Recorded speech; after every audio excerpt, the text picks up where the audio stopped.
Welcome to the Innovation Ecosystem Podcast, where we interview remarkable and thought-provoking guests from the worlds of business, academia, sports, science, and the arts. We firmly believe that while innovation is simple, it is not easy. It requires an open mind. It requires cognitive diversity. It requires curiosity, which is why on this podcast, we explore the subjects of innovation and change from multiple perspectives. We look at topics through different lenses. We hear about how small-eye innovations can compound over time. We show you how you can exercise your innovation muscles and make you and your organisation more innovative and better able to respond to change. With your host, Mark Bidwell. Hello, this is Mark Bidwell, and welcome back or welcome to my podcast, where I look at the topics of innovation, leadership and culture from multiple perspectives. Now, today I'm joined by Gillian Tett, who is the US managing editor of the Financial Times. And many of you will be familiar with her work. She has a regular column in the Financial Times, as well as authoring a number of books, including Fool's Gold, which analyses the origins of the 2008 financial crisis, as well as the silo effect, which we dig into in our conversation. Now, like me, Gillian trained as an anthropologist, and she brings this training into her work as an award-winning journalist. And as she says early in the interview, she's dedicated her life to trying to bring together her cultural perspective with an understanding of how finance and money really works.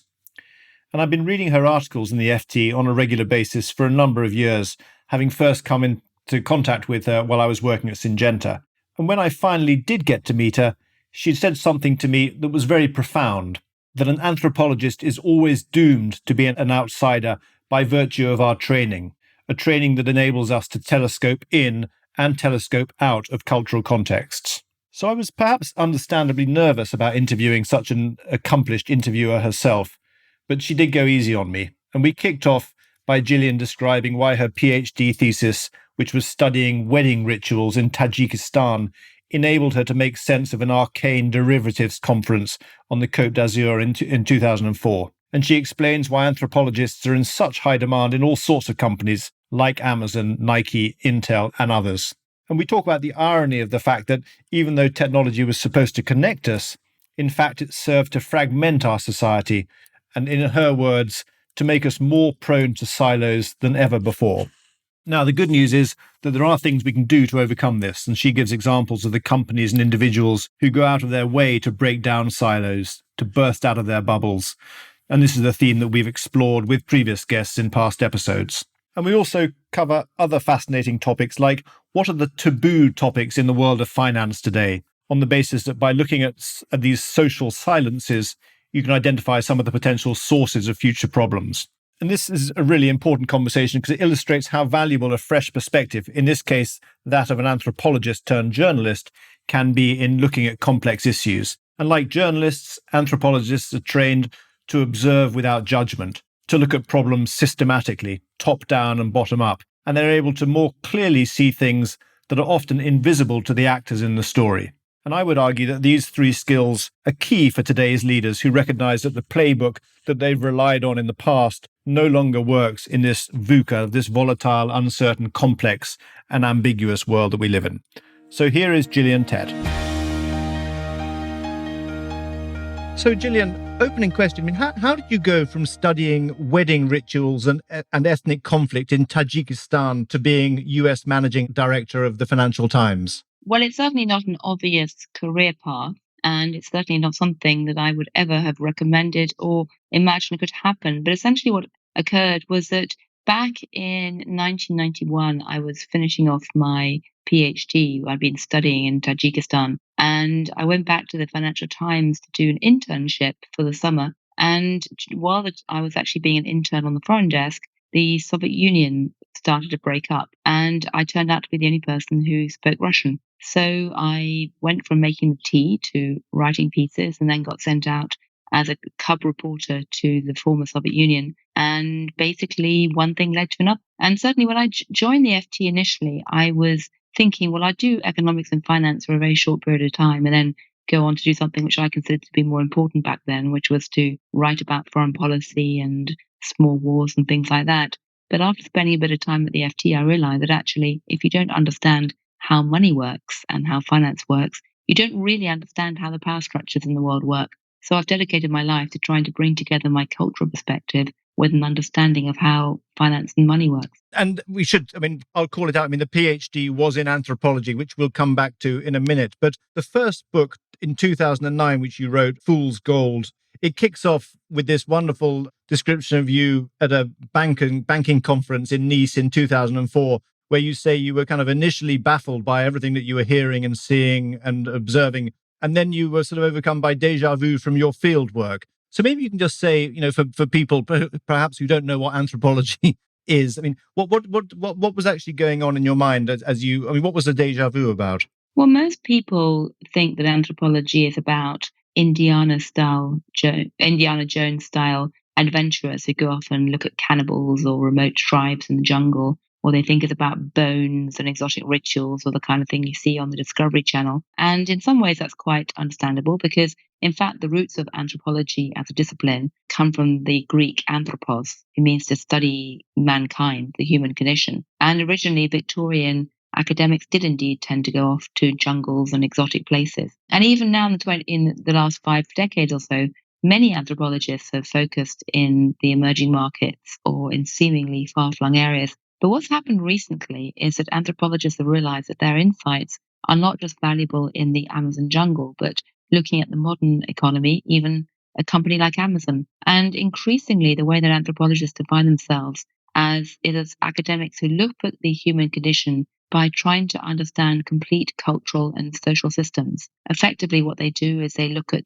the world bottom up. They study how people actually behave and the gap between what they say and what they do. Anthropologists trying to look at all parts of society holistically, not just individual elements. But above all else, anthropologists try to think themselves into the mind of other people, no matter how alien they might be, not simply because doing that enables you to understand a different culture, which is obviously very valuable for tolerance and things like that, but also because the sheer act of putting yourself into the mind of another enables you to look back at yourself with fresh pair of eyes and new vision. So the same kind of skills I used for my PhD in Tajikistan, looking at wedding rituals, are just as applicable looking at, say, banking conferences or modern corporations. And the specific event in Nice, it was, I think you said, the language that people were using, the artifacts, the materials, the sort of the cliques that were developing in the conference, those were, you could read across directly to your anthropological, field work, essentially. Well, what hit me between the eyes when I went into the banking conference in Nice is that it felt in some ways terribly familiar to the type of big ritualistic weddings I used to go to in Tajikistan. And if you think about the core functions of investment banking conferences and weddings, they're quite similar in some ways. Weddings basically pull together a scattered network, a family, a tribe, and there's a series of rituals which essentially restate the core values and social ties which bind that community together. Weddings reproduce societies, both in a physical sense that they tend to lead to babies, but also in a cultural and a symbolic sense, in that you restate what your core values and your mental map of the world is through rituals. And in some ways, banking conferences do exactly the same thing. They pull together a scattered tribe. They have a series of rituals that force people to not just restate their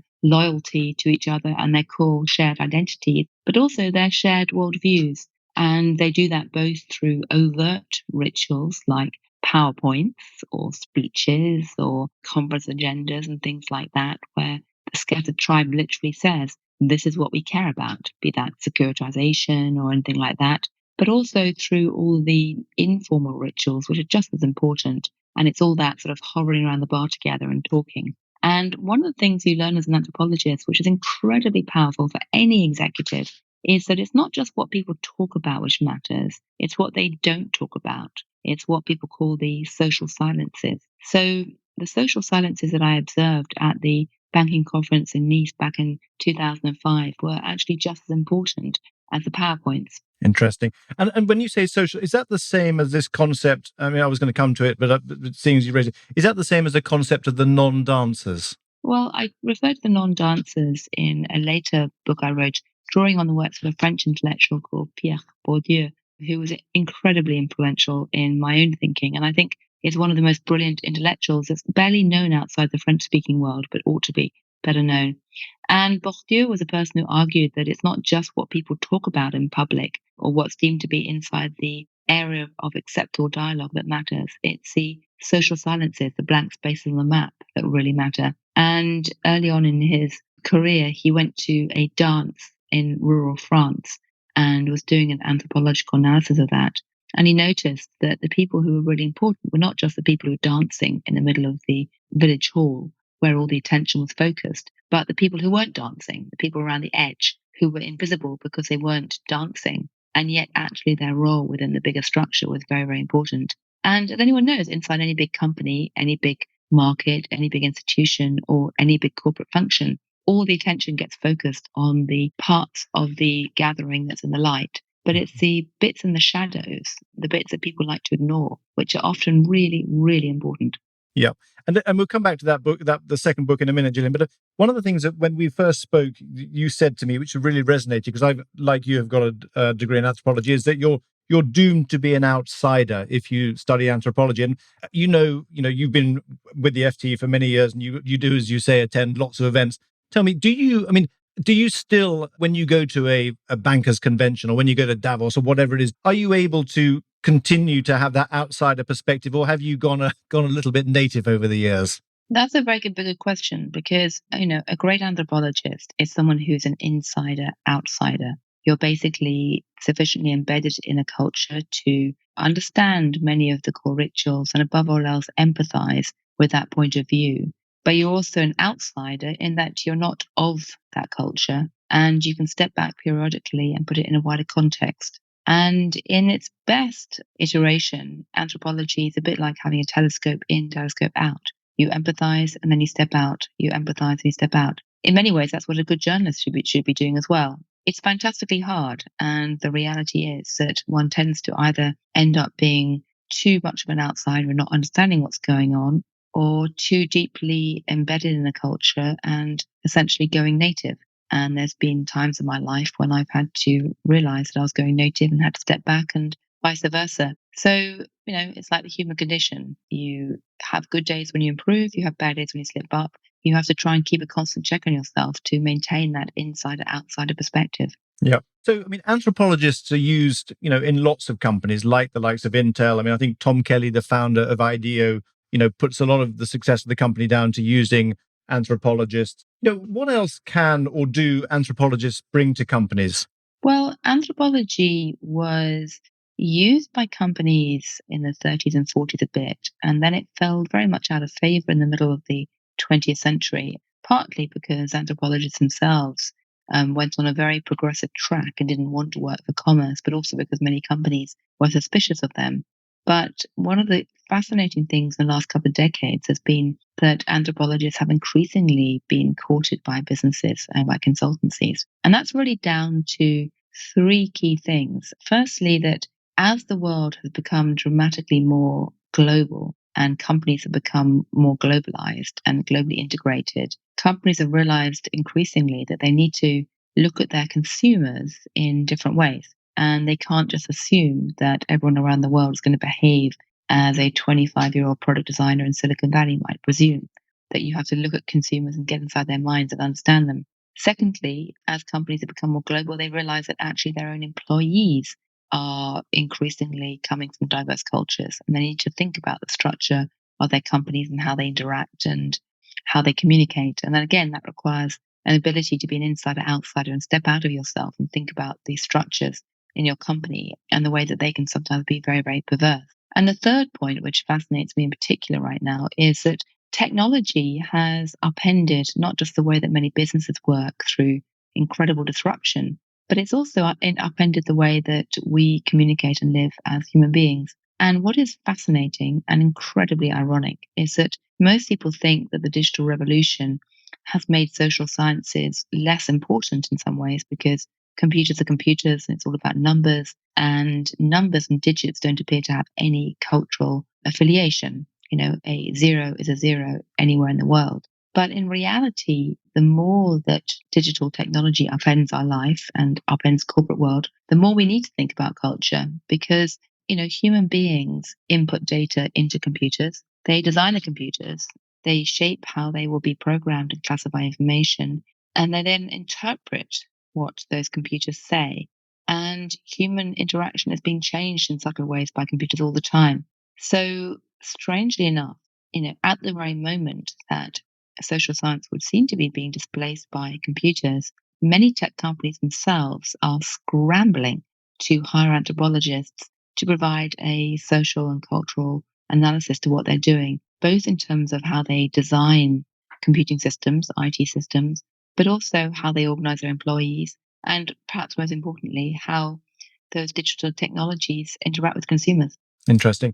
And in the second book, The Silo Effect, I mean, this is all about, I mean, you refer to a tech company and how they actually embrace or overcome some of the boundaries. But before we get to that, I mean, maybe we can just talk a little bit about where the idea for this book came from, the silo effect, because it is all about silos essentially and boundaries within organizations. Yeah, I mean, my first book was about the Japanese financial crisis. The second book was about the American financial crisis, told through the story of a group of J.P. Morgan bankers who helped to develop the credit derivatives product. And while I was writing about the J.P. Morgan story and the credit derivatives story, what really struck me very forcibly was that one of the biggest problems in finance no one was talking about was fragmentation. Mm-hmm. The fact that the investment banks were so fragmented internally that the right hand couldn't see what the left hand was doing. And the regulators were so fragmented that often, one branch of the regulators wouldn't know what the other branch was doing, and they missed a lot of problems as a result. And so I started thinking about this in context of finance. And then it hit me that actually it wasn't just a finance problem, it was right across the modern corporate world and right across the, public policy sphere as well. And it seemed to me like this terrible crashing irony in that we think that because we have these powerful digital technologies like the internet and smartphones, that we are becoming more hyper-connected as a system around the world, and that somehow we are all talking to each other. We can see all the information we want. We can, act as an integrated unit around the world. We think we're hyper-connected. And yet the reality is, as the great financial crisis showed, we are actually as fragmented as ever in some ways, if not more fragmented. And that's not merely concealed by digital technologies. In some ways, digital technology is making us more silo prone than before.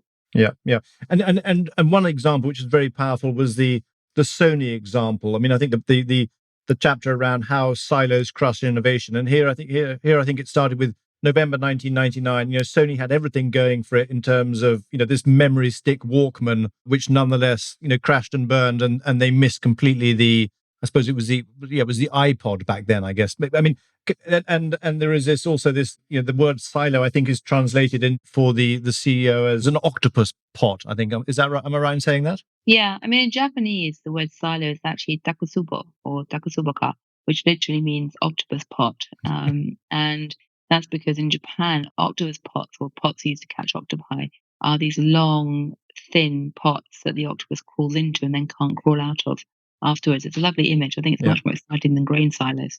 And I mean, what went wrong with Sony? I mean, how did that fit into the narrative of the silo effect? Well, Sony illustrates a core point that besets many corporations, not just in Japan, but around the world, which is that they can become victims of their own success. In the sense that what happens is typically is if you have a company with different departments and one department stumbles on an incredibly successful product or idea, they will grow rapidly, they'll enjoy the fruits of that success, and they will then have an incentive to entrench themselves in that powerful position. Sometimes that's done by companies creating P&L systems for different departments, or sometimes that particular successful department will just hog all the political positions or grab all the resources or take leadership of the company. But as soon as you get a successful department that wants to entrench itself and defend its success, you start to create dangerous silos. And what happened in Sony was that the Sony Walkman had been a fantastically successful product that had not just made a lot of money for Sony, but defined its brand. And when the world began to move from analog to digital, everyone inside Sony kind of knew that there was going to have to be a digital version of the Sony Walkman. And everyone outside Sony assumed that Sony would be brilliantly placed to create it because It was the only company at the time which had both software and hardware, i.e., it had the bio computing label and it had all these brilliant consumer electronic designers with things like the Sony Walkman, and it had a great brand and it had a music label as well. You couldn't imagine a better combination, but it failed to do that because all of those components were sitting in different silos and there was a kind of tribal warfare inside the company, and they wouldn't work together to create a single digital Sony Walkman.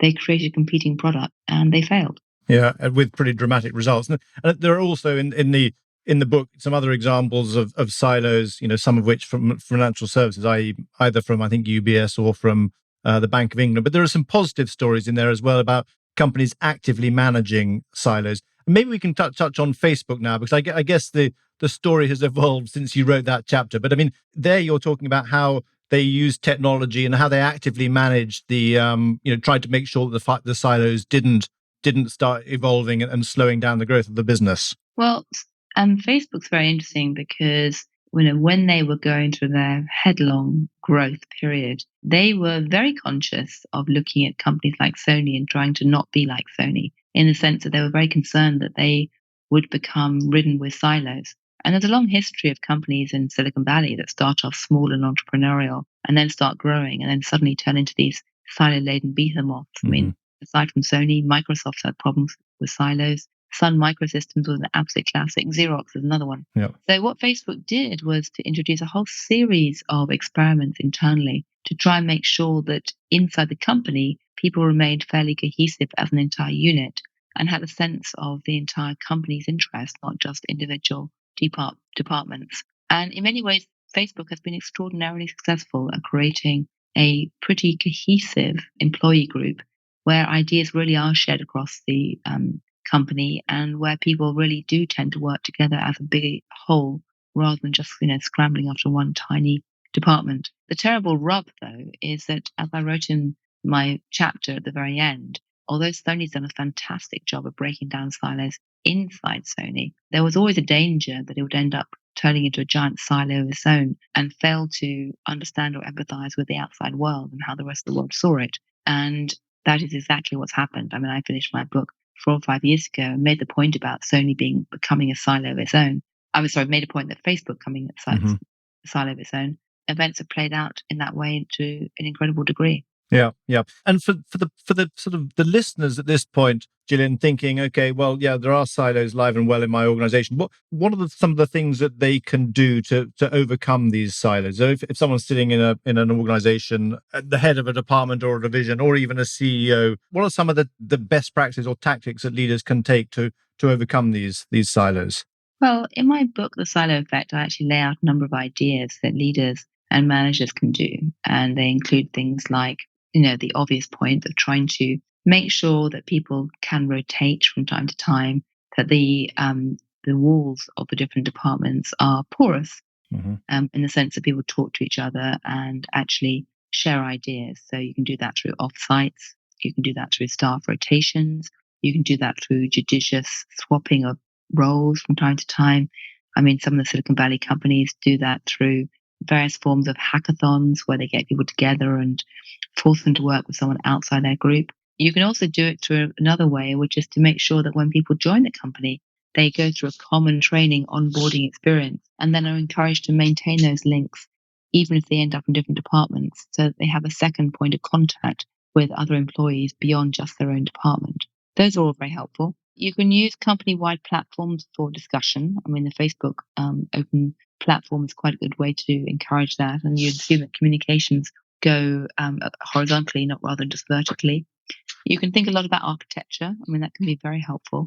Physical architecture, you mean? Physical architecture. Yep. Yeah, it's not just about having an open plan office that can help. It's about making sure that people are channeled into node points to bump into each other regularly. Cleveland Clinic, which is another example in my book, is a big hospital where entirely by accident they realized that they had these covered walkways between different buildings, which were created because the weather in Ohio is dreadful in winter. And they hadn't paid any attention to them until they suddenly realized that because everyone was funneled through these narrow walkways several times a day, moving around the hospital, they were all bumping into each other the whole time by accident.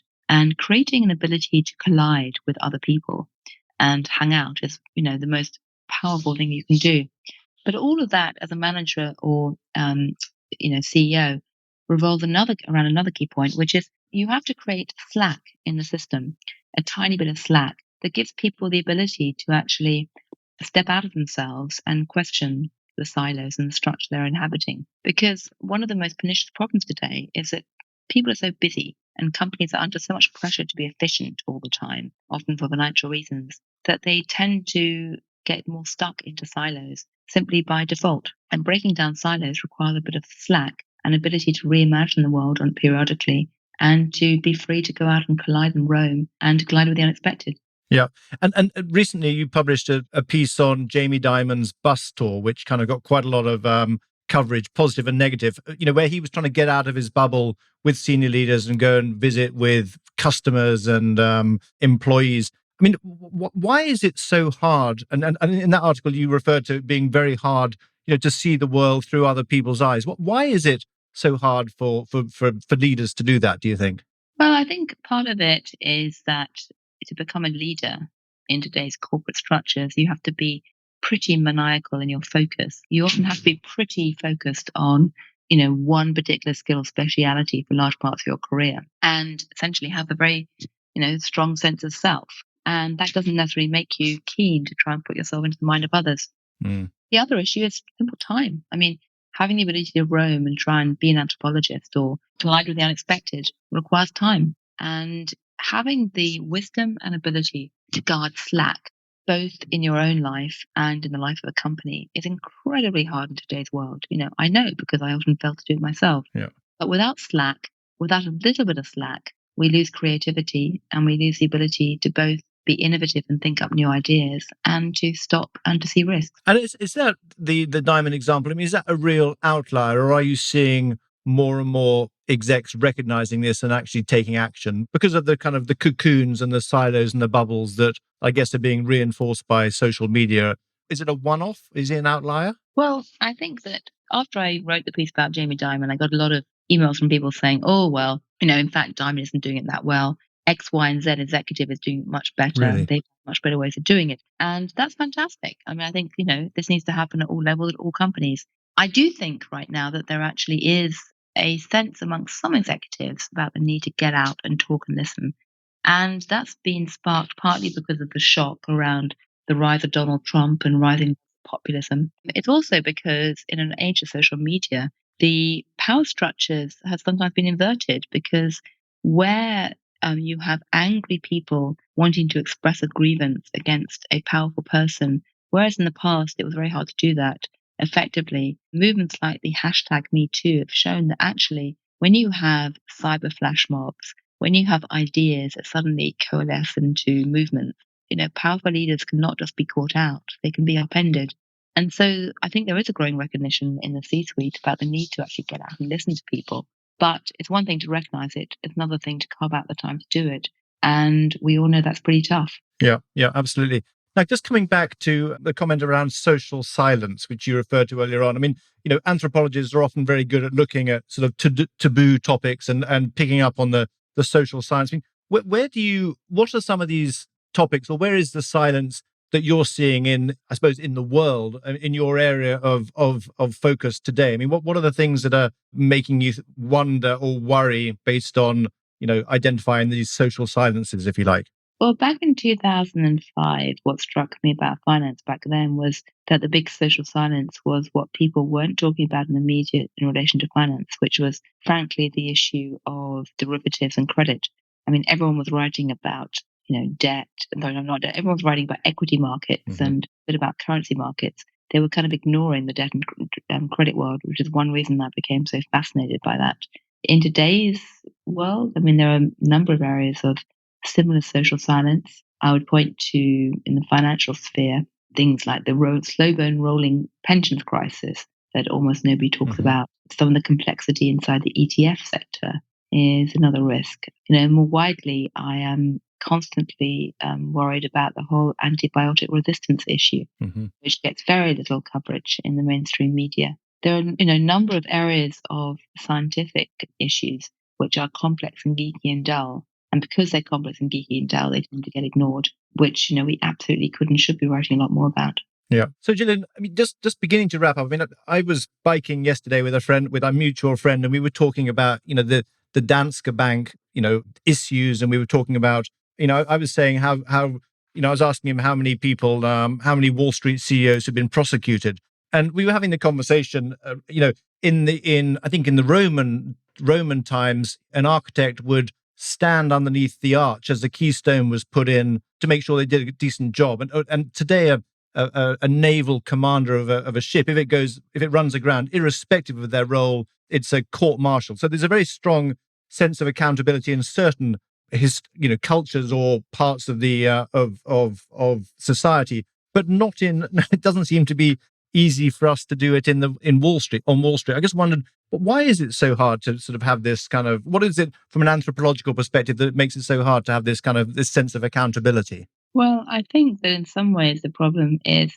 that you don't have very effective governance structures. It's worth bearing in mind that when Adam Smith developed his concept of the hidden hand in market, he was operating in a sphere where essentially the only type of economic institution were family owned firms, where you had a natural elision of interest between the owners and managers because they were kind of the same people, they were families. And what's happened now, several centuries later, is that Wall Street and the City of London operates under the flag of Adam Smith. But many of his core concepts are essentially observed more in the breach than the reality. And, the modern public company in the form of a big bank, does not have a situation where the owners, i.e. the shareholders, really understand what the managers, i.e. the bankers, are actually doing. And the managers have been able to escape with a degree of impunity when things have gone wrong. And I'm not in the camp of people who say, well, actually, the financial crisis should have led to, half of the Wall Street bankers being tossed into prison because, there have to have been illegal behavior. And one of the things you need to understand about the financial innovation that happened in the run up to 2008 was that much of that innovation was designed to arbitrage the law. They were going to the edge of what was legal and dancing around it, not actively breaking the law.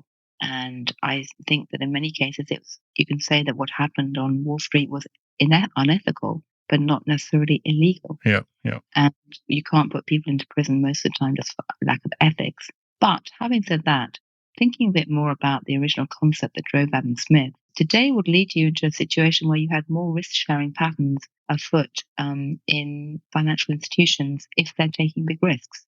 So I'm in the camp of people who say it's a tremendous pity that Goldman Sachs ended its partnership culture. Frankly, there should be many more financial institutions today that run on partnership, shared risk-taking approaches where people have skin in the game because, like your architect underneath the Roman bridge, having skin in the game is the most effective way to get proper common sense and a sense of caution. You can't rely on shareholders to do that, and you can't rely on the wider market to do that because there simply isn't enough transparency. Yeah, absolutely, absolutely. So you're working on a new book, Gillian. Maybe could be fascinated to hear what's the topic of that. And you seem to be bringing your anthropology seems to be coming forward a little bit more. Maybe that's not the case. But I'm just curious about what the new book is and where does anthropology fit into that? Well, I often say that I was in the closet as an anthropologist for many years because after I did my PhD in anthropology, I joined the Financial Times and spent the first 10, 15 years of my life building a career in finance and economic reporting, where most of the people I met and interviewed were, economists, and they tended to presume that the only degrees that counted were economics or MBAs or PhDs in astrophysics. And I felt a bit embarrassed about being an anthropologist, because it looked a bit hippie and irrelevant. But the 2008 crisis showed us that culture matters. I mean, even somebody like Alan Greenspan, the former Federal Reserve Chairman, who was absolutely wedded to models, he, after the crisis, came to me and said, give me a book on anthropology. I want to understand culture and psychology and the human mind. And what did you give him, just out of interest? I gave him various basic primers and told him to read about Bourdieu because that's one of my passions. So the financial crisis of 2008 showed us that the cultures inside banking system and markets matter enormously. I would argue that the rise of populism has shown us that the wider political and cultural context of national economies matters enormously because if you're running a portfolio as a hedge fund or if you're running a bank these days, you can't afford to ignore the wider cultural context of not just the emerging markets, but developed markets too. And looking further ahead, I would argue that the next thing that's going to make the importance of culture very relevant is the growing power of technology and the digital economy, because it's becoming increasingly clear that you need to have a cultural awareness to make sense of what the digital economy is doing to us. But you also need to have a cultural awareness to use digital tools most effectively. Yeah. Is that the topic of your upcoming book? Yeah, I mean, my next book is, tentatively titled Cannibals and Capitalism. And, it really looks at how anthropology can give you an edge, not just in finance, which I've written about before, but in looking at the political economy and the technology world too. Wonderful. Yeah, because I think you mentioned you regularly meet with anthropologists and have them around for dinner at your place in New York. And I'm curious. I mean, what are the other some themes in the sort of conversation? I mean, what are the other certain topics that a number of people are looking at? Is it as you referred to the sort of the technology piece? Well, I'm actually doing a salons this month with anthropologists and digital players and business anthropologists. And when anthropologists get around the table, the first theme often is to complain about the fact that no one listens to them. Yeah. And that's frankly partly the fault of academic Yeah. anthropology, because the qualities you need to become a brilliant anthropologist, which is the ability to essentially sit quietly and patiently and humbly and observe others, to hide in the bushes, if you like. You know, those make for very attractive human beings often. Anthropologists are often, as a result of sitting quietly and observing others and analyzing things, very cynical about the financial system and money. And they tend to be quite cynical about power structures. And again, that makes for quite nice human beings. The problem is that people who are humble observers and don't like dealing with power structures and money are not people who are good at lobbying for their academic discipline or their ideas in the modern, ecosystem. And, there aren't many anthropologists, frankly, who want to grab the microphone and go center stage and dance with the nasty reality of capitalist power. Some of them, think I've sold out by doing what I'm doing, and I wouldn't call myself a proper anthropologist these days. I'm more just someone who's trying to weave in some of those ideas into my work. So anthropologists spend a lot of time complaining that no one talks to them. We are increasingly, I want to say we, I'm talking to a number of anthropologists right now about ways of trying to get the ideas more into the mainstream. There are some fantastic podcasts and things coming out now from the anthropology community. Mm-hmm. And then after that, we start talking about all the ways that actually companies are increasingly turning to anthropologists for advice and insights, everything from Netflix through to Ford, through to Nike, you name it. And then we talk about ways to get the ideas more widely recognized, particularly in the modern digital economy.